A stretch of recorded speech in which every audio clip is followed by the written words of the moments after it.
오늘 우리에게 주신 하나님 말씀은 이사야서 10장 20절에서 34절까지 말씀입니다. 이사야 10장 20절에서 34절, 구약성경 980면에 있습니다. 우리 함께 한 목소리로 이사야 10장 20절에서 34절 말씀을 봉독하겠습니다. 함께 봉독합니다. 시작. 그날에 이스라엘의 남은 자와 야곱 족속의 피난한 자들이 다시는 자기를 친 자를 의지하지 아니하고 이스라엘의 거룩하시니 여호와를 진실하게 의지하리니 남은 자 곧 야곱의 남은 자가 능하신 하나님께로 돌아올 것이라. 이스라엘이여 내 백성이 바다의 모래 같을지라도 남은 자만 돌아오리니 넘치는 공의로 파멸이 작정되었습니다. 이미 작정된 파멸을 주 만군의 여호와께서 온 세계 중에 끝까지 행하시리라. 그러므로 주 만군의 여호와께서 이르시되 시온에 거주하는 내 백성들아, 아수르가 애굽에 행한 것처럼 막대기로 너를 때리며 몽둥이를 들어 너를 칠지라도 그를 두려워하지 말라. 내가 오래지 아니하여 내게는 분을 그치고 그들은 내 진노로 멸하리라 하시도다. 만군의 여호와께서 채찍을 들어 그를 치시되 오랫바위에서 미디안을 쳐 죽이신 것 같이 하실 것이며 막대기를 드시되 바다를 향하여 애굽에서 하신 것처럼 하실 것이라. 그날에 그의 무거운 짐이 내 어깨에서 떠나고 그의 멍에가 내 목에서 벗어지되 기름진 까닭에 멍에가 부러지리라. 그가 아야세에 이르러 미그론을 지나 믹마스에 그의 장비를 두고 산을 넘어 게바에서 유숙하며 라마는 떨고 사울의 기브아는 도망하도다. 딸 길리마 큰 소리로 외칠지어다. 라하사야 자세히 들을지어다. 가련하다 너 아나도시여, 만메나는 피난하며 게빔 주민은 도망하도다. 아직 이날에 그가 눕에서 쉬고 딸 시온산 곧 예루살렘 산에서 향하여 그 손을 흔들리로다. 보라, 주 만군의 여호와께서 혁혁한 위력으로 그 가지를 꺾으시리니 그 장대한 자가 찍힐 것이요 그 높은 자가 낮아질 것이며 새로 그 빽빽한 숲을 베시리니 레바논이 권능 있는 자에게 배임을 당하리라. 아멘. 어제는 심판의 도구인 아수르의 멸망에 대해서 함께 살펴봤습니다. 아수르는 자신들이 하나님의 심판의 도구로 쓰임받는다는 사실을 잊어버렸습니다. 그리고 자신들이 하고자 하는 일들만 했습니다. 하나님의 의도와 절대 주권을 무시한 그들에게 임할 심판이 예언된 내용이 어제의 말씀이었습니다. 오늘은 심판의 폭풍이 지나간 자리에 남겨진 자들, 그 심판이 지나가고 난 후에 유다의 남은 자들에 관한 예언입니다. 심판이 있다라는 전제가 되고 심판이 있을지라도 하나님께서 남은 자들을 두시겠다라는 약속의 말씀입니다. 그 남은 자들에게는 슬픔과 동시에 책임과 소망이 함께 주어지게 됩니다. 20절 말씀에 이렇게 시작됩니다. 그날에 이스라엘의 남은 자와 야곱 족속의 피난한 자들이 다시는 자기를 친 자를 의지하지 아니하고 이스라엘의 거룩하시니 여호와를 진실하게 의지하리니. 심판의 날에 이스라엘의 남은 자는 오직 이스라엘의 거룩하시니 여호와를 진실하게 의지하게 됩니다. 생존을 위해서 의지하는 것이 아닙니다. 우리가 아수르를 의지해봤는데 힘이 없더라, 이제는 여호와께 돌아가자, 이런 것이 아닙니다. 신뢰의 방향이 완전히 바뀌었다는 회개의 표지입니다. 우리가 전에는 이렇게 살았는데 이것이 아니었다라는 것을 깨닫고 완전하게 돌아선 것입니다. 하나님의 백성은 만군의 여호와 그 하나님을 의지함으로써 모든 문제를 해결할 수 있습니다. 이스라엘 백성의 삶이 그랬습니다. 그들의 선조들의 삶이 그랬습니다. 그런데 이들이 지금 가지고 있는 것은 그 하나님을 의지함으로 모든 난관을 해결하는 것이 아니라 우리의 지혜로, 우리의 경험으로 우리가 지금까지 있던 많은 사람들의 의견을 모아서 이렇게 결정하고 있던 것입니다. 그렇게 살지 못했습니다. 그럼에도 불구하고 여호와께서 약속하시기를 남은 자가 다시 돌아온다라고 이 말씀하십니다. 너희 선조들이 이렇게 믿음으로 살았는데 너희는 어찌하여 그렇게 살지 않느냐라고 말씀하시는 것이 아니라 너희 잘못한 것에 대해서는 책임을 져라. 하지만 남은 자들이 있다. 바다와 같은 많은 백성이 돌아오지는 않을 것이다. 하지만 그럼에도 남은 자가 있다. 그들은 돌아오게 된다라고 약속하십니다. 이미 정하여진 진노가 온 세계 중에 넘치기 때문에 이 진노는 멈추지 않을 것입니다. 이 심판은 반드시 이루어질 것입니다. 하나님은 택한 백성일지라도 그들이 하나님 말씀에 순종하지 아니하면 공의로 다스리십니다. 그분의 공의로운 기준에 따라서 벌하십니다. 이것이 당연한 것입니다. 하나님 어찌하여 나에게 이렇게 벌하십니까? 우리의 잘못에 대하여서는 하나님은 반드시 벌하셔야만 합니다. 벌하시는 것은 우리를 싫어하셔서 우리를 버리기 위함이 아니요 돌아오게 하기 위함입니다. 잘못한 것이 있다면 혼나는 것이 마땅한 것입니다. 남은 자가 돌아오리라, 이 이름을 가진 사람이 있습니다. 스알랴숲입니다. 선지자 이사야의 아들, 그 아들의 이름이 스알랴숲인데 그 이름의 뜻이 남은 자가 돌아오리라 입니다. 이사야 선지자는 이 일이 이루어질 것을 알았던 것입니다. 아들의 이름을 지어놓고 남은 자들이 돌아올 것이다.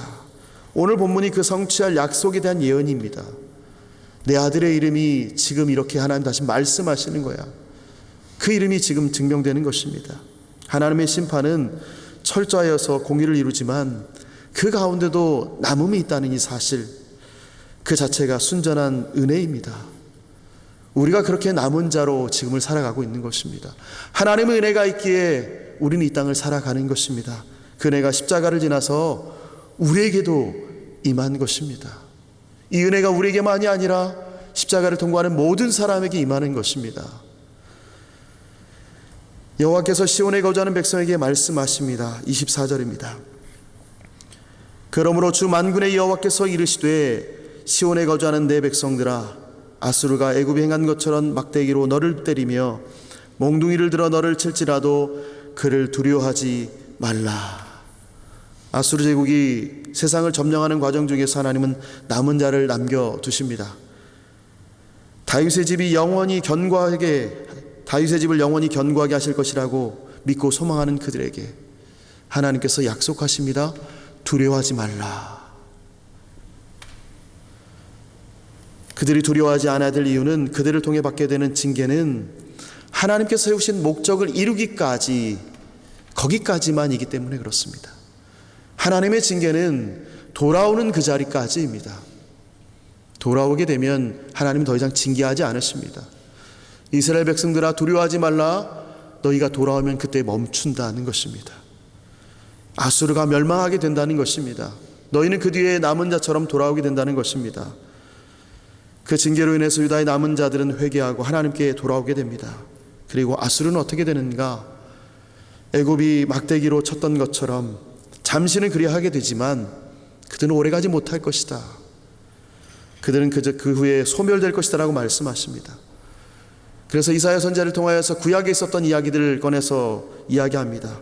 여호와께서 오랫바위에서 미디안을 치신 것처럼 아수르를 치실 것이다. 너희가 기드온의 사건을 알지 않느냐? 오랫바위에서 하나님께서 어떻게 하셨느냐? 그것을 기억하라. 아수르가 그렇게 될 것이다. 또한 그 막대기를 바다 위에 드신 것처럼 애굽에서 하신 일을 다시 행하실 것이다. 우리 믿음의 선배들에게 들었던 그 이야기들이 그들에게 임할 것이다. 너희는 두려워하지 말라 라고 이야기합니다. 그날에 아수르의 짐이 어깨에서 그 멍에가 목에서 벗어나게 될 것이다. 하나님께서 당신의 백성을 이방의 압제에서 해방시키겠다는 의지를 보여주신 것입니다. 이 두 사건이 이방 민족에게 해방된 그 사건입니다. 그 이야기를 들었을 때 유다 백성들은 어떻게 했습니까? 하나님은 신실하신 분이시다. 그 약속을 반드시 지키신다. 남은 자들이 돌아오리라고 말씀하신 그 약속 지키신다. 이들은 두려워하지 않았을 것입니다. 우리가 이전에 잘못 행했다.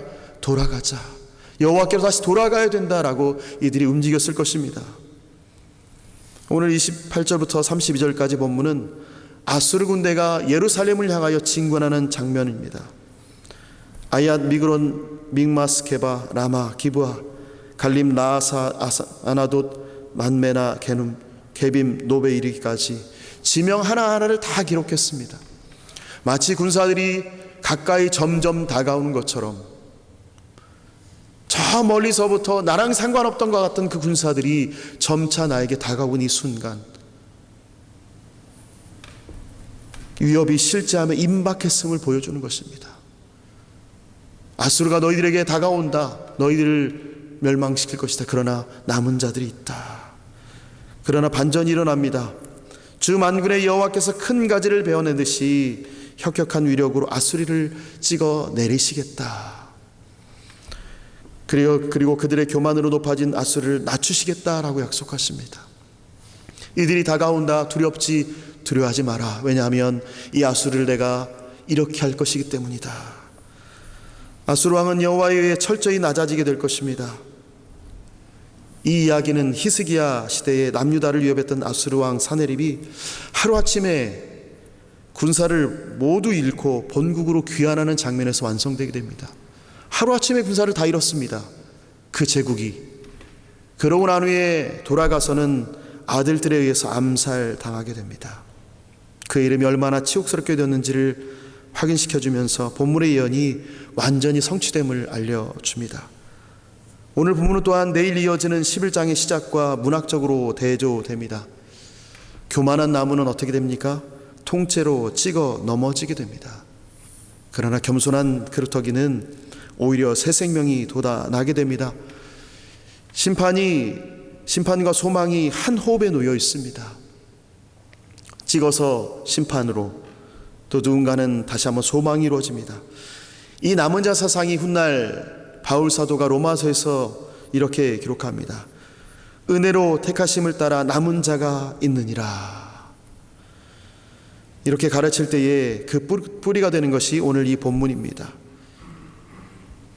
궁극적으로 그리스도 안에서 참 이스라엘, 참 남은 자 되는 것은 교회에게 주어진 은혜입니다. 시대를 흘러갈수록, 시대가 지날수록 이 남은 자가 어디에 있는가? 교회에 있습니다. 교회에 모여 있고 또 교회된 우리가 세상에 나가서 남은 자로 남아 있게 됩니다. 이 시대의 남은 자가 된 우리에게 특별한 책임과 소망이 있습니다. 이 땅의 남은 자로서 어떻게 살아야 될지 다시 한번 고민해야 됩니다. 우리 각자의 삶에서도 심판의 폭풍이 지나간 자리가 있습니다. 그러나 그 자리는 하나님의 은혜가 남겨진 자리입니다.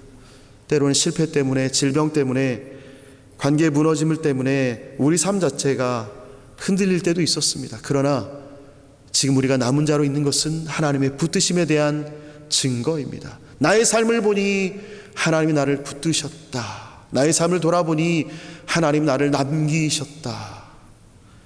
이 남음은 우리의 의로움 때문이 아니라 전적인 은혜입니다. 내가 서 있는 것, 내가 이 자리에 오늘 함께 있는 것, 다시는 세상의 힘을 의지하지 않고 오직 여호와를 진실하게 의지하기로 살아내도록 다짐하며 지나온 세월의 흔적입니다. 오늘 다시 한번 그 거룩하신 이스라엘의 거룩하시니 여호와를 의지하는 마음으로 다짐하시고 또 이 땅의 남은 자로서의 책임과 소망을 다하시는 우리 복된 그리스도인 되시기를, 그런 하루를 보내시기를 예수님의 이름으로 축원합니다. 아멘. 남은 자를 지키시는 하나님, 우리가 여기까지 온 것이 우리의 의로움이 아니라 오직 주의 은혜임을 고백합니다.